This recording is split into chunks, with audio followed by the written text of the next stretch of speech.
congratulate you and your bandmates for your long overdue induction into the Rock and Roll Hall of Fame here in Cleveland. It's been a long time coming. I wanted to get that out of the way. What does the induction mean for you personally? Actually, it's something I never expected, but I feel really very proud to be part of the Hall of Fame. I was there about 3 years ago doing a lunchtime session. I was actually in Cleveland working with the Contemporary Youth Orchestra there, and I was invited over to the Hall of Fame. And I've been there a couple of times, years and years ago when it first started. So to walk around after the show that I did, to walk around and see all these incredible sights of all the heroes of my musical life, and now be part of it is kind of such an incredible vibe. I bet that's awesome. Now it looks like everyone from Yes will be in attendance at the induction ceremony. Now that Rick Wakeman has said he's on board, hopefully some old friendships will be rekindled. Have you spoken to any of your former bandmates since the announcement? Oh, not really. I'm in touch obviously with Trevor and Rick because we're working on some new music as we speak, and we're going on tour next month, March. Some European shows and then to Japan. So, we're connected very strongly about what we're doing, and that's all we care about, really. Okay, very good. So, do you know if you're going to be playing at the ceremony? I believe so. We talked about doing, of course, Roundabout, All of the Lonely Heart, All Good People, Rhythm of Love, I think. Oh, that's consensus, and I think it'll be a lot of fun. Awesome. That's great. Looking forward to that. Have you kept any memorabilia or stage outfits over the year? And, if so, what would you like to be displayed? There's always a new exhibit for the new inductees at the Rock Hall. Yeah, I've always had my heart that I toured with for Awaken, that I've always had ready for the induction whenever it happened. And I have a guitar that I played Your Drugan. I wrote that few songs on sort of a 10-string Portuguese sort of guitar, and I have some clothes that I wore on some of the gigs many years ago, and various things, tambourine and all sorts of stuff that I've kept in a sort of box somewhere in my garage. All right, very good. Well, again, look forward to that. So let's take a look back on your career. You mentioned going to the Rock Hall and seeing some people that that influenced you by. So who were some of your musical influences growing up? Oh gosh, the list is as long as my arm. It goes on forever. I think my earliest recollection of sort of music was Elgar, which is like classical music when I was a very young kid, and then I started listening to. I think a Rebel Rouser by Dwayne Eddy was my first record that I bought, and then Buddy Holly, Little Richard, and then Elvis Presley. My brother loved Elvis Presley, and you kind of imagine those 50s, the music of the 50s, which actually I always have on my Sirius radio in my car, right? And it brings back so many memories of being a young teenager, And then, of course, me and my brother had a band in 1953 called The Warriors. So me and my brother went to see the Beatles when they just released Love Me Do. And life changed for everybody. And the 60s was an amazing time. So, the 60s, I was really locked into R&B and Motown and, some of the great music of Motown. I was very lucky to meet Lamont Dozier, who wrote lots of songs with his brothers Holland, Dozier, Holland. That's every hit on Motown was written by them, I think. Wow. And so I actually worked with him about 10, 15 years ago, I think it was, maybe longer.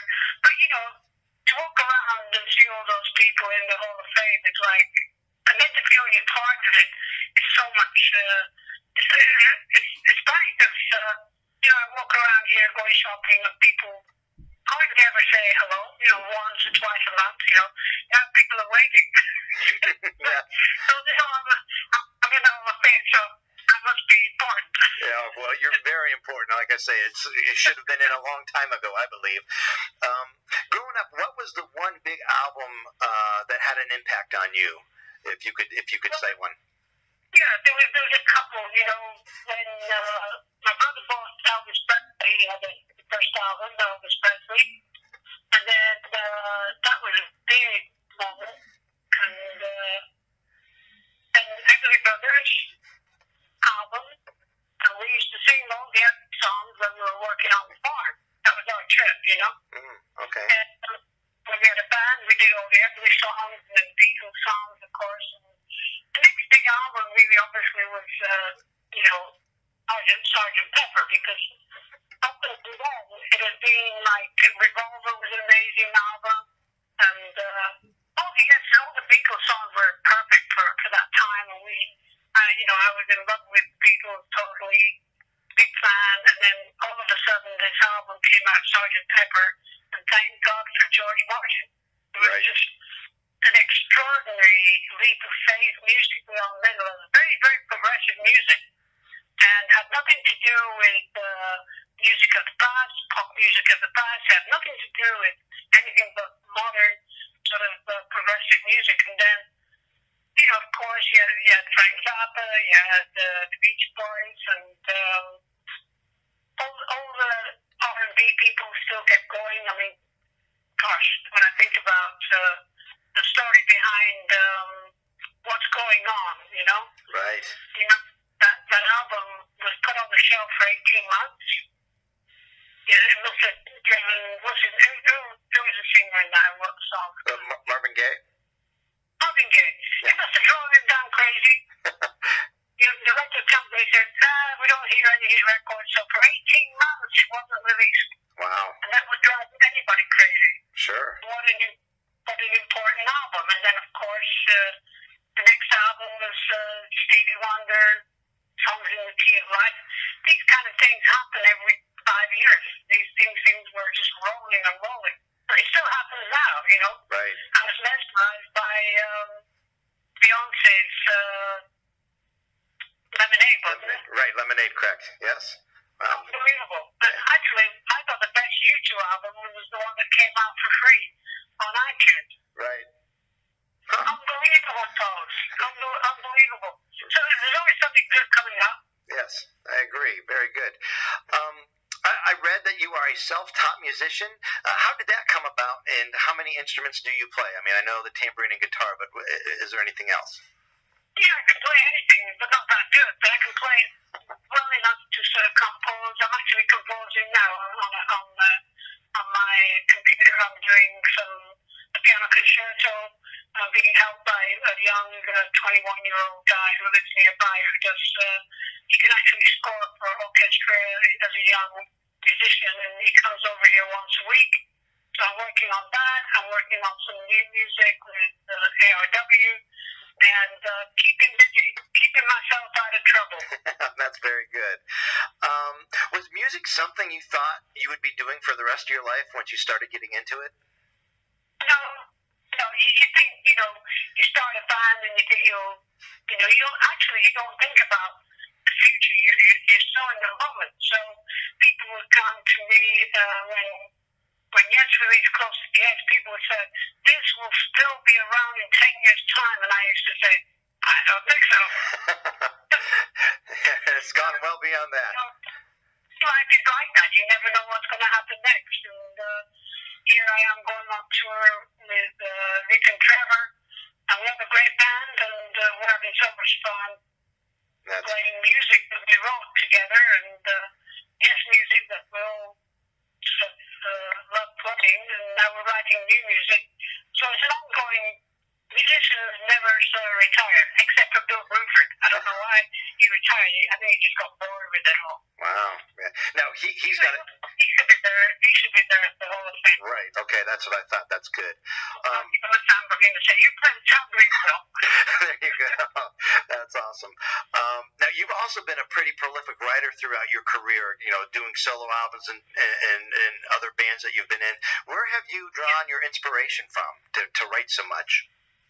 Well, I think the idea is the adventure of music is constant. If you're very open, one of my first working with Yes was an amazing experience. Then I actually started working with Vangelis, which was the opposite to Yes musically, because we just wrote songs 2 or 3 days. You write a song, play it, perform, record it, finish.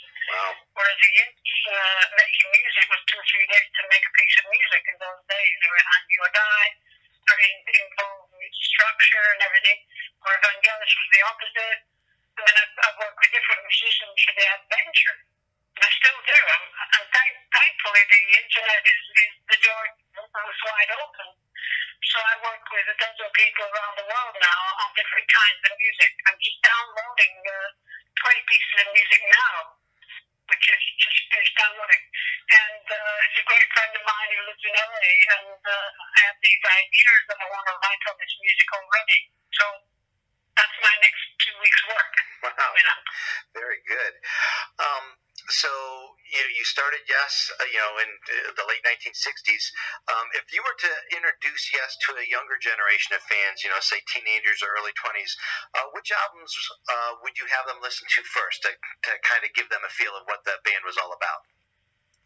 Definitely Fragile, Close to the Edge, Going to the One, 90125, Joke, and the last one we did, which was Magnification, which not many people know about it, but it's still a beautiful album as far as I believe.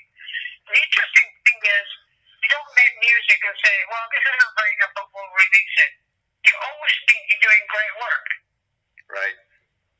Because how can you even consider it not being great? It's like, you make everything as great as the best you can do in the moment, and you make music, and you say, I hope somebody likes it. If we can get the record company to release it, somebody might play it on the radio. Maybe not, because most of the music is very long form. I just believe that Yes music is part of my DNA. I released an album just this year, I think. It was called Invention of Knowledge. I don't know if you've heard it. Beautiful. It's very like Yes, classic Yes music. Awesome. I wrote it with a guy out of Sweden called Ronja Stock. It's worth listening to. It's a beautiful album. Very good. I will check it out for sure. Do you have any memories of Cleveland back in the early days? Do you ever remember staying at Swingo's? I know that was like the big, hotel, in the 70s. Yeah, I have so many memories. My favorite memory, you're not going to believe this, is that we just played in Pittsburgh, and we had a private plane that flew us to Cleveland, and then we drove to this hotel, and I got into the elevator with there was a group of musicians in the elevator, older than me. I knew they were musicians. I said, hey, you have a gig? He said, oh, yeah, we're playing with Elvis tomorrow. I said, Elvis Presley? He said, oh, yeah, where's his band? He's staying on the 13th floor. Wow. I said, Elvis is in the hotel? That freaked me out. So I got into my room, and there was a knock on the door, and it was this strange kind of hippie guy with glasses and a beard, and he said, hi, man, I'm Elvis's stepbrother, and he wants to meet you. And I said, it's 12 o'clock, man, I'm tired. Actually, it's 12:30. I gotta go to bed. No, Elvis wants to meet you. And I said, no, I thought it was bullshit. I said, no, this is going to be me. He's Elvis Presley.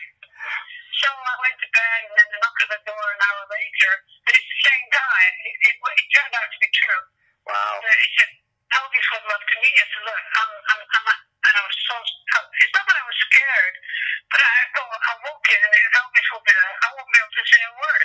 I'll just be so in shock. Wow. So I said, well, please send me my love, and I gotta go back to bed. So, and I woke up in the morning, and there was something put under the door. It was a letter from Elvis. And it was a beautiful letter about being spiritual in this life and being connected to God, and music is a way of connecting to God. And it was written in such a lovely, childlike way. And that's my memory of Cleveland. Wow, that's a great memory. Man, that would have been something if you actually would have met him, but you did get a piece. That's awesome. I wouldn't be able to say a word. I was just stood there like some stupid idiot. I understand, absolutely. Now, I know there's been talk of a 50th anniversary tour with Yes in 2019. You know, to me as a fan and other people say, well, why wait? Why not celebrate the music of Yes and go ahead and launch a tour? Maybe this year or next year. Is that something that might happen? Well, I think it's logic to do it. It's a question of timing. You don't want to just do something for the sake of doing it. I remember we did something in the late 80s. I can't remember. But basically, it was the idea was to tour. There was two yeses at that time. So, right. And there was ABWH, which was Anderson, from Wakeman and Howe, and Christmas Band with Trevor in LA. So they invited us to come to LA. Let's go on tour together. We'll call ourselves Union and that kind of thing. And they made an album, which I really wasn't that connected to. But the great thing was the tour was fantastic. So if there was any chance of, just the principal people to get together again, and everybody wanting to do it for the right reasons, there's no reason why it shouldn't happen. I mean, a long answer to your question, sorry. No, that's absolutely fine. That's good. So, so you guys you're going out with ARW.